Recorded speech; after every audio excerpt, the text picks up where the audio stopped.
Hey guys, welcome back to the channel. Today we're going to be doing a how-to on head gasket replacement. Head gasket replacement is pretty universal procedure across all four-stroke engines. So just because this engine doesn't look like yours doesn't mean that the process isn't going to be pretty similar or almost the same. To start off, you're going to want to get yourself a new head gasket. These are specific to the engine, so you're going to want to find your engine type and find the gasket that is specifically for your engine. Once you've got your gasket and all your tools together, you're going to want to take the head off. So here you can see I've already taken the head off where all the valves are and everything. Now, if you don't have an overhead valve engine, your valves will be here. But this overhead valve engine has rods like this that come up, and the valves would be about here. But regardless of what valve configuration you have, your head gasket replacement should, again, be pretty similar. But once you've got all that off, you should be able to grab the head gasket and pull it right off like that. You can see this one was starting to go bad because the like coating here is starting to flake off, and you can see the metal underneath. So that won't seal right anymore. And then there's these little holes in your new head gasket that will slide on these little, they're like brass guide pegs.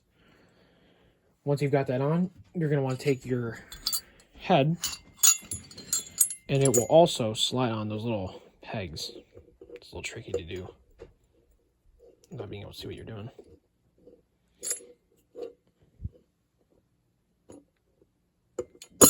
There. After you have your head on, you're going to take your bolt, and then I'm just using this impact to start it. And then once it's on, there's my socket. Once it's on most of the way, get your torque wrench. Head bolts need to be torqued to a certain torque setting, which is also specific for your engine. To do that, we're going to use a torque wrench. This torque wrench is very old, very outdated. So usually most torque wrenches wouldn't have this dial, and the handle would instead click when you reach your torque setting. But that is specific to whichever torque wrench you're using. So I'm going to watch this gauge go up as I turn the bolt on until I reach the torque setting I'm looking for. This torque setting is about 19 foot-pounds. So let's see here. Right there. So this gauge goes up like that until it reaches right about there. It's 19 foot-pounds. So I'm going to repeat that for all the head bolts, and I'll get back to you guys once that's done. All right, so as you can see, I've got all the head bolts on. I've got them torqued down to 19 foot-pounds. Now that I've got my head and see these are my valves back on, I'm going to have to put the rods back in. The rods for this engine are specific. This steel one goes on top, and this aluminum one goes on bottom. Might not be the same for every engine, so pay attention when you're taking them out.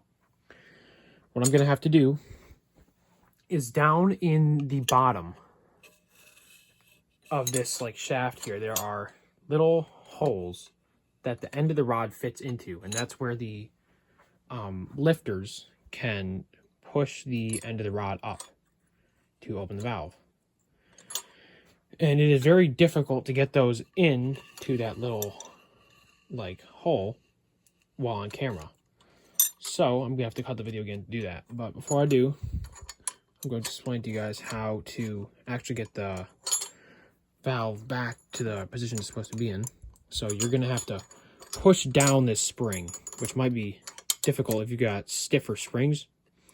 Mine are pretty all right, so they're not too bad.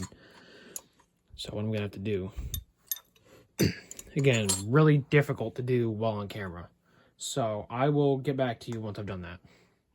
All right, as you can see, I've managed to wrestle the rods into their places, which means we're pretty much good to go. If you want, you can take it and test your work by taking your flywheel and turning it. As you watch, those valves will open and close, which means we should be good to go. So that means it's time to put your valve cover on with new seal right here. I did a separate video on how to replace that seal. So that will slot in there.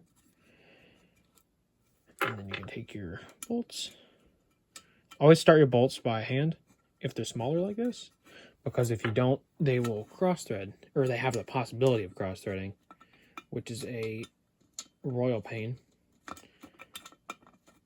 Cross-threading is where the bolt doesn't go in the hole straight, and when you drive it in, it essentially makes its own threads that are crooked and compared to the original threads.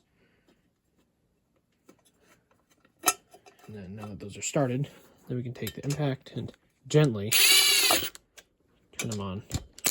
And don't tighten them until you have them all in all the way to avoid damaging the cover.